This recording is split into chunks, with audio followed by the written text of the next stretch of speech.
সম্পর্কে বানিয়ে বলা যায় না, রামের সম্পর্কে বানিয়ে বলা যায় না। যখন হনুমান যখন তার সীতামাকে যখন দেখতে গেছে, দেখতে যাওয়ার সময় ওখানে দেখছে সীতামা ওখানে বসে আছে গাছের নিচে, মাইস চেহারা, চোখ থেকে কষ্ট পাচ্ছে, কবে আসবে রাম, কবে দেখতে আসবে, কি হবে, আমাকে তো নিয়ে চলে আসছে, আমার কি হবে। তখন ওই টাইমে হনুমান গেছে, যখন হনুমান গেছে, হনুমান যাওয়ার পরে যখন মায়ের সামনে গেছে, সীতা মায়ের সামনে যাওয়ার পরে তখন মা বলছে, কে তুমি? বলছে আমি রামের দূত।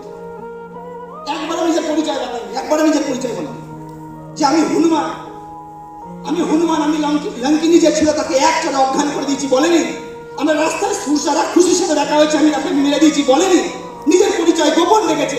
আজকেও পৃথিবীতে এরকম মানুষ আমি দ্বিতীয় কাউকে দেখিনি যে নিজের পরিচয় গোপন রাখে, যে কখনো বলে না আমি এই করেছি, ওই করেছি, তুমি কি করেছো, তোমার কি আছে।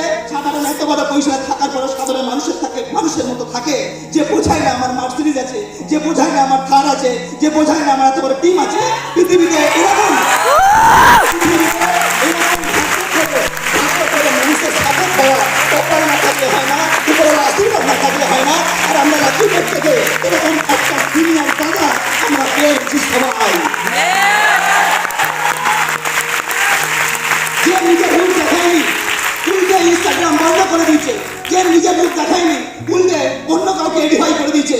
মাথায় রাখবে ভাই সবার থাকতে পারে, বা সবাই বিশ্বজিৎ ঘোষ না, দাদা